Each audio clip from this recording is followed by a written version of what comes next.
I'm joined now by Bobby Ghosh, longtime geopolitics analyst and columnist, and James Sample, a professor of law at Hofstra University. Sample's work focuses on constitutional law, federal courts, and civil procedure. Welcome to both of you. Thank you for being with us. Bobby, I have to say, in listening to that speech, and I know you and I were both listening to it together yesterday, sounded a whole lot like what colonialism actually is. We're not all that interested in pursuing a government for you that is free and democratic. We really need your oil, and if the person in charge is not really to our taste, that's fine as long as we can get the oil. That's kind of the one-sentence description of colonialism. Yeah, this is early 20th century rhetoric, the kind of things that people used to say while colonialism was still at large in the world in places like Africa and Asia, and of course in Latin America as well.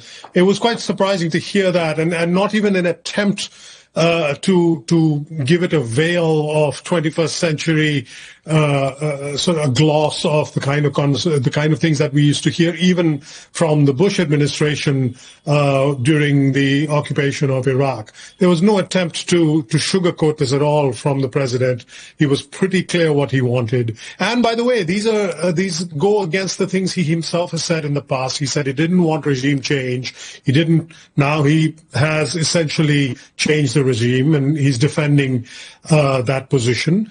And he's saying he wants to not just to extract resources, but that he's willing to put American boots on the ground. He said he's not afraid to put American boots on the ground. He's not afraid to follow up yesterday's limited operation with a much larger operation. This goes completely against the grain of everything he has said, not just in the last election campaign, but for years and years and years, and that his base, the so-called MAGA base, holds dear this idea that the United States should not get involved in any military operations, especially ones that put their sons and daughters on foreign soil. So, Trump essentially tore up the playbook that brought him to power, and basically said, nothing I said before matters. This is how it's going to be from here on.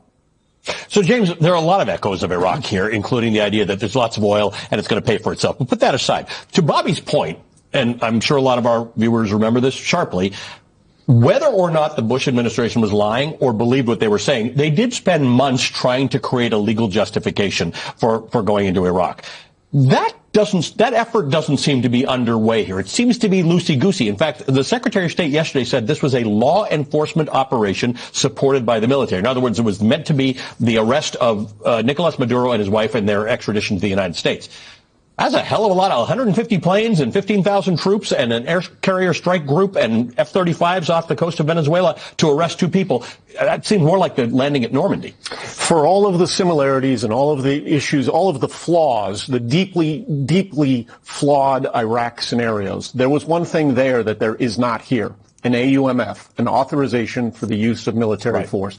And from a legal perspective, going into another sovereign nation, deposing its leader, and claim, a law enforcement operation typically doesn't involve deposing a foreign sovereign's leader.